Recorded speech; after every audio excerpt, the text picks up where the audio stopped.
Hi, இப்போ நம்ம Chennai airport arrival ஏரியாவில் இருக்கோம். T4 டெர்மினலில் இருக்கோம். ஸோ நீங்கள் T4 டெர்மினல்லேருந்து சென்னை மெட்ரோக்கு போகணுன்னா ஏர்போர்ட் உள்ளே இந்த மாதிரி லிஃப்ட் ஒன்று இருக்கும். ஃபஸ்ட்டு அந்த லிஃப்ட்டில் ஏறிடுங்க. லிஃப்ட்டில் ஏறிட்டோன்னே பார்த்துட்டிங்கன்னா பில்டிங்குள்ளே இந்த மாதிரி வந்துட்டு ஒரு ட்ராவலேட்டர் வரும். அந்த ட்ராவலேட்டரில் உங்கள் பேகை வச்சுட்டு நீங்கள் நடக்க தேவையில்லை, அது பாட்டில் நடந்துகிட்டே இருக்கும். நம்ம போன டைம் அன்ஃபார்ச்சுனேட்லி அதை ஒர்க் ஆகலை, வேலை செஞ்சுட்டு இருந்ததுனால ஒரு ட்ராவலேட்டர் ஒர்க் ஆகுது, இன்னொரு ட்ராவலேட்டர் ஒர்க் ஆக மாட்டேங்குது. ஸோ அதை பற்றி கவலை கிடையாது. So way to airport metro station. So அப்படியே நடந்து போனீங்க அப்படின்னா T4 டெர்மினல்லேருந்து ஏர்போர்ட் மெட்ரோ போகிறதுக்கு ஜஸ்ட் வெறும் 5 minutes தான், 5 நிமிஷத்தில் போய் சேர்ந்துடலாம்.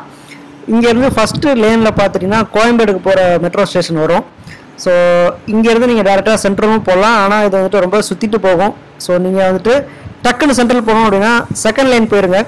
செகண்ட் லைன் பார்த்துட்டிங்கன்னா இங்கே ஒரு ட்ரெயின் வரும், விம்கோ நகர் அப்படின்னு சொல்லிட்டு. இந்த ட்ரெயினில் போனீங்க அப்படின்னா சீக்கிரமாக நீங்கள் வந்துட்டு சென்ட்ரல் ரயில்வே ஸ்டேஷன் போயிடலாம். ஸோ மறக்காமல் நம்ம சேனலுக்கு சப்ஸ்கிரைப் பண்ணுங்கள். டவுட்ஸ் ஏதாவது இருந்தால் கமெண்ட் செக்ஷனில் கமெண்ட் பண்ணுங்கள், அதை உங்களுக்கு நான் தெளிவாக ரிப்ளை பண்ணுறேன். மற்றபடி பார்த்துட்டிங்கன்னா சென்னை ஏர்போர்ட் விட்டு நீங்கள் வெளியில் வர தேவையில்லை.